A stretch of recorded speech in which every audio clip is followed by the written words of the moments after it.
어떤 사람을 떠올려 보십시오. 어제는 무심히 지나치며 차갑게 대하던 그가 오늘은 따뜻한 미소로 인사를 건네는 모습 말입니다. 우리는 종종 이런 순간을 경험합니다. 그리고 속으로 이런 생각을 하곤 하지요. 도대체 저 사람의 본 모습은 뭘까? 어제와 오늘이 이렇게 다를 수 있나? 일상 속에서 우리는 사람을 단 한 장면으로 규정해버리는 경우가 많습니다. 회의 시간에 한 번 늦었다는 이유로, 게으른 사람이라는 꼬리표를 붙이고 말수가 적다는 이유로 차갑다고 단정합니다. 그런데 가만히 생각해보면 그 판단은 과연 온전할까요? 당신도 누군가에게 그런 식으로 오해를 받아본 적이 있지 않습니까?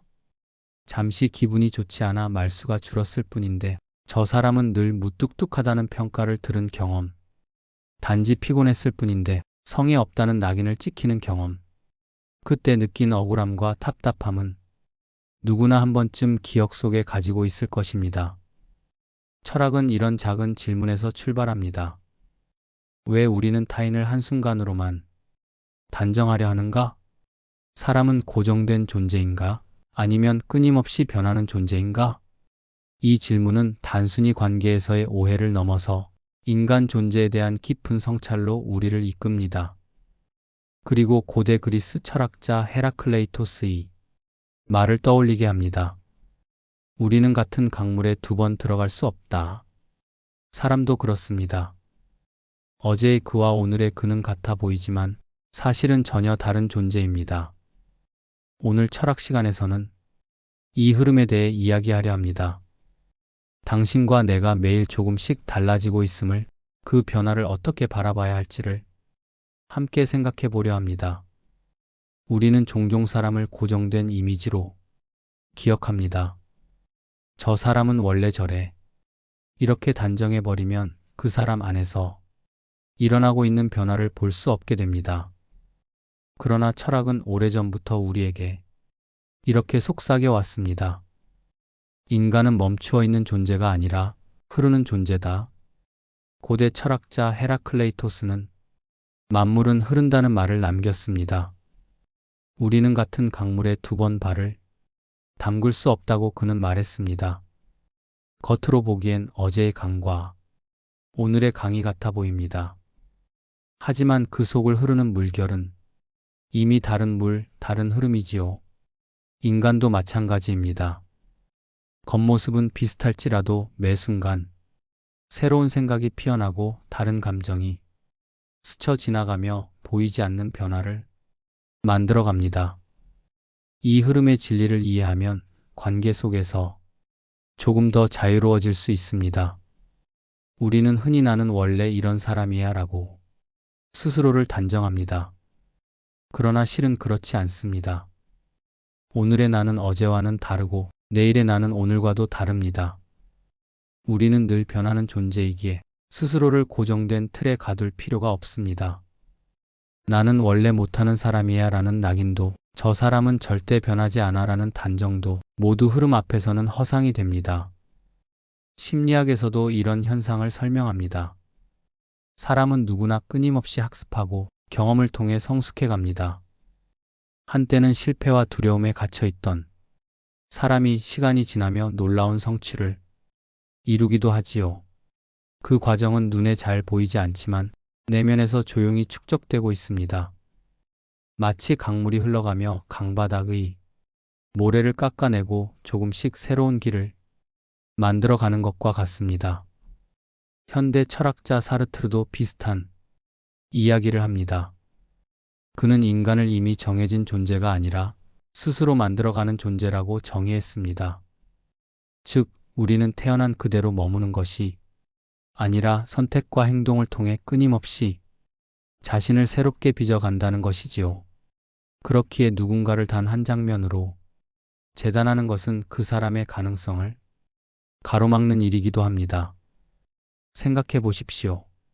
어제는 불안과 두려움 속에서 움츠렸던 내가 오늘은 용기를 내어 작은 도전을 해봅니다. 그 작은 움직임 하나가 내일의 나를 완전히 다른 사람으로 만들기도 합니다.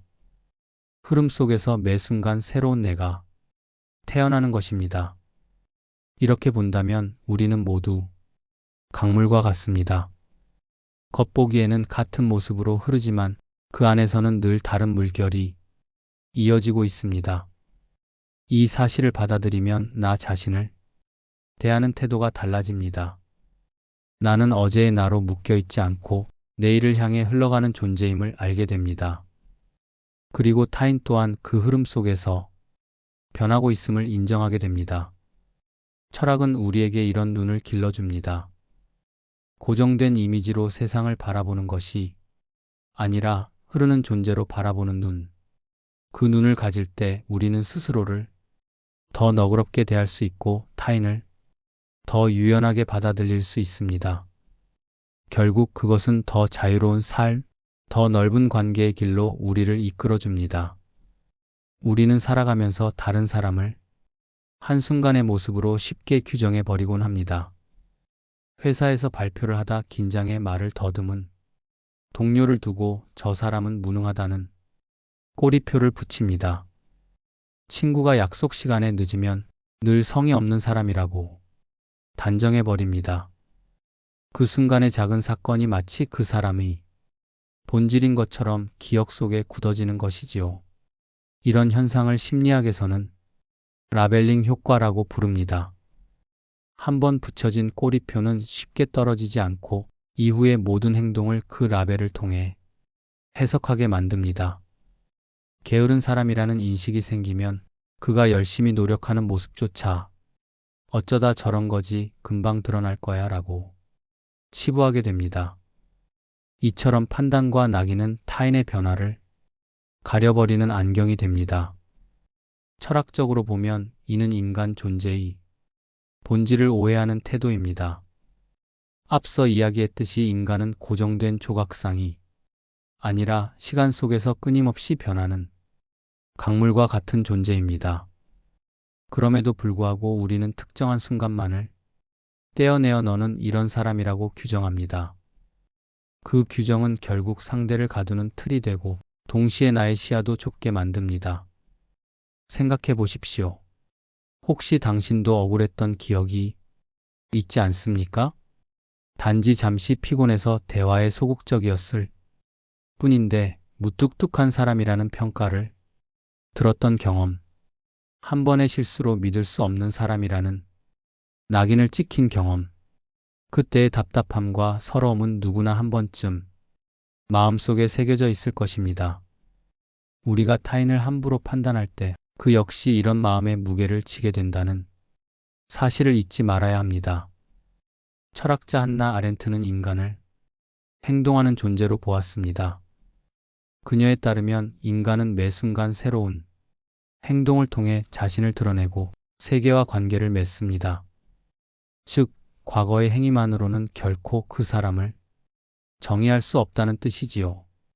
그러나 우리가 누군가에게 낙인을 찍는 순간 그 사람의 미래 가능성을 지워버리게 됩니다. 그는 더 이상 새롭게 평가받을 기회를 잃고 과거의 이미지 속에 갇혀버립니다. 이것은 단지 타인을 억압하는데 그치지 않습니다. 결국 나 자신도 그 틀 안에 갇히게 만듭니다. 타인을 향한 비난과 단정은 부메랑처럼 돌아와 스스로를 향한 평가 기준이 되기 때문입니다. 나는 원래 이런 사람이야 라며 자기 자신에게도 꼬리표를 붙여버리는 것이지요. 그 순간 우리는 변할 수 있는 자유를 스스로 빼앗게 됩니다. 하지만 인간은 흐르는 존재입니다. 오늘의 실수가 내일의 실패를 보장하지 않습니다. 오늘의 침묵이 내일의 무관심을 뜻하지도 않습니다. 사람은 보이지 않는 곳에서 끊임없이 배우고 자라고 변하고 있습니다. 따라서 한순간의 모습으로 사람을 규정하는 것은 마치 오래된 사진 한 장으로 지금의 그를 판단하는 것과 다르지 않습니다. 사진 속 얼굴은 여전히 그 자리에 머물러 있지만 실제의 그는 이미 다른 길을 걸어가고 있기 때문입니다. 철학은 우리에게 이렇게 말합니다. 한 사람의 본질을 쉽게 정의하지 말라. 인간은 언제나 가능성 속에 있으며 그 가능성은 열려 있다. 이 시선을 가질 때 우리는 타인의 변화를 믿고 기다릴 수 있게 됩니다. 그리고 나 자신을 향해서도 더 관대해질 수 있습니다.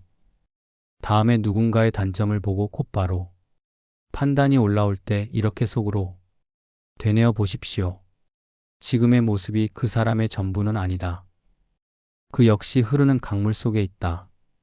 그 한마디가 나의 시야를 넓혀주고 관계를 더 자유롭게 만들어줄 것입니다. 겉으로 보기엔 늘 똑같아 보이는 사람이 있습니다. 늘 무표정해 보이고 늘 비슷한 말과 행동을 하는 것 같습니다. 하지만 정말 그럴까요? 겉모습은 정지해 있는 듯 보일지라도 그 사람 안에서는 끊임없는 변화가 일어나고 있습니다. 마치 겨울나무가 앙상한 가지만 내보이고 있지만 보이지 않는 뿌리 속에서는 이미 봄을 준비하는 것처럼 말입니다. 인간은 누구나 내적인 흐름 속에서 살아갑니다. 우리는 경험을 통해 배우고 실패를 통해 단단해지며 관계 속에서 조금씩 달라집니다. 어제는 화를 참지 못했던 내가 오늘은 숨을 고르며 대화를 이어가고, 어제는 두려움에 물러섰던 내가 오늘은 작은 용기를 내어 한 발 내딛습니다. 이렇듯 눈에 띄지 않게, 그러나 분명하게 우리는 변하고 있습니다. 철학자 칸트는 인간을 도덕적 성숙을 향해 나아가는 존재로 보았습니다. 그에게 인간은 완성된 존재가 아니라 끊임없이 되어가는 과정 속에 있는 존재였습니다. 즉, 지금의 내가 부족하다고 해서 그것이 곧 내 본질이 되는 것이 아니라 나 역시 도덕적 자율성을 향해 조금씩 나아가고 있다는 것입니다. 니체도 인간의 내적 변화를 강조했습니다. 그는 인간이 끊임없이 자신을 넘어서는 존재라고 말했습니다. 초인이라는 개념은 단순히 특별한 영웅이 되라는 뜻이 아닙니다.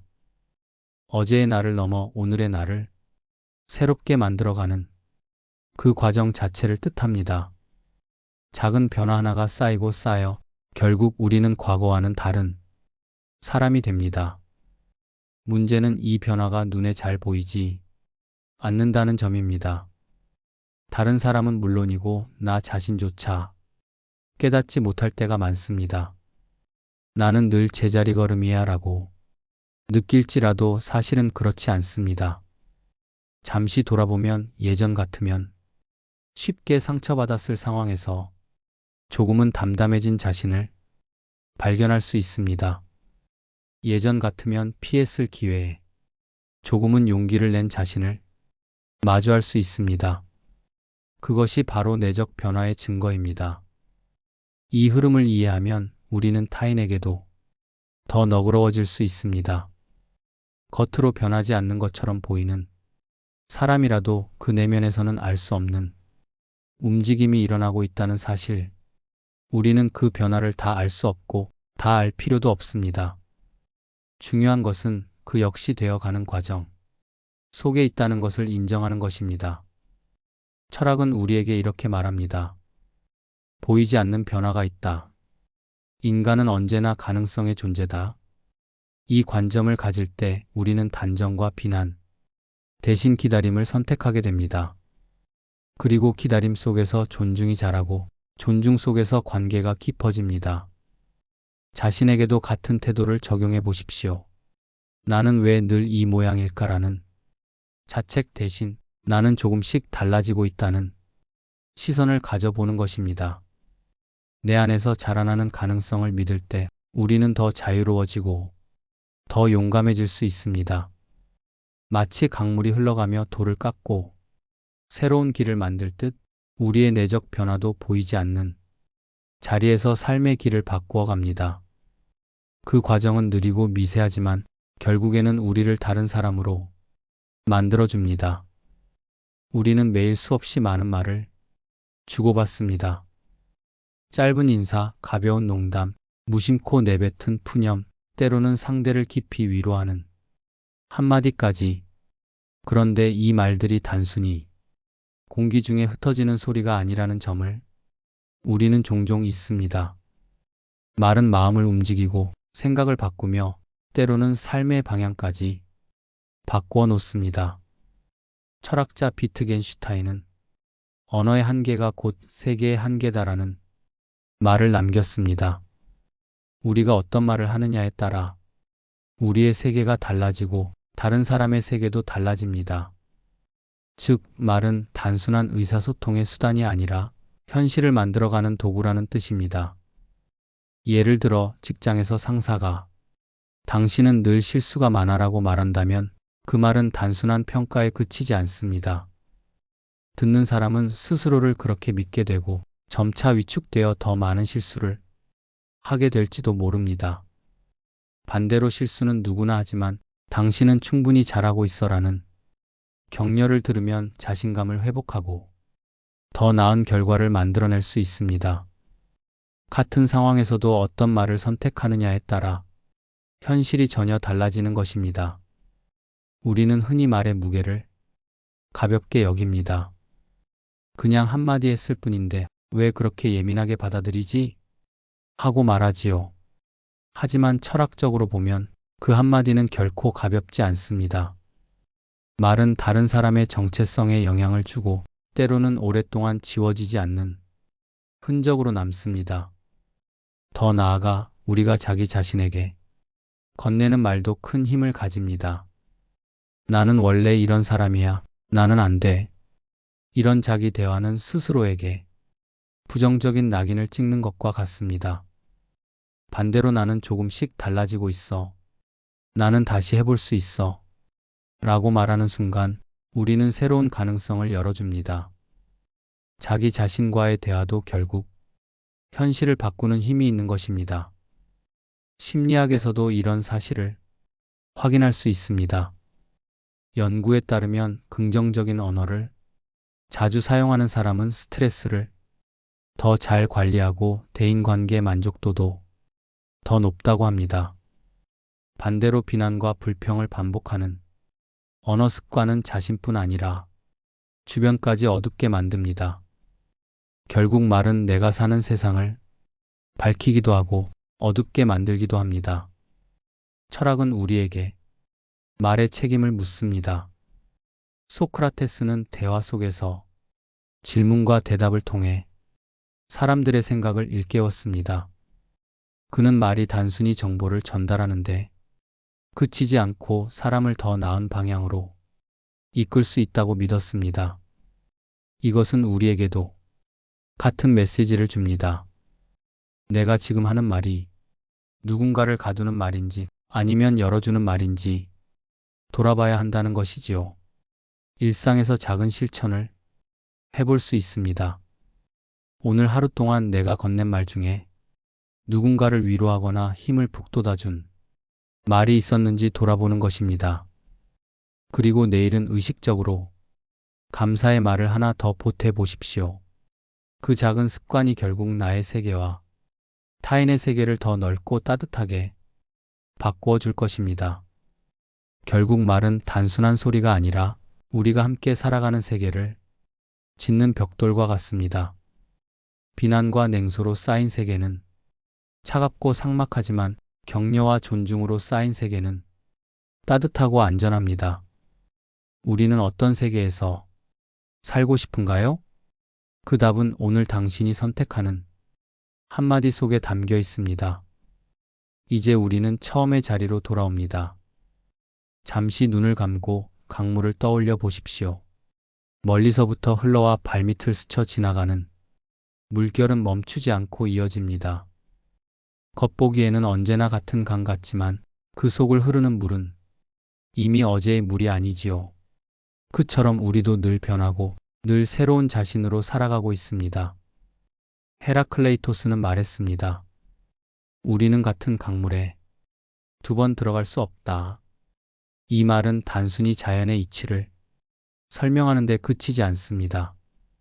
인간 존재의 본질을 드러내는 말이기도 합니다. 어제의 나는 이미 흘러가 버렸고 오늘의 나는 새로운 물결 속에서 만들어집니다. 따라서 우리는 결코 단 한 장면으로 자신을 혹은 타인을 정의할 수 없습니다. 그럼에도 우리는 여전히 타인을 단정하고 자기 자신을 고정하려 합니다. 넌 늘 이런 사람이야.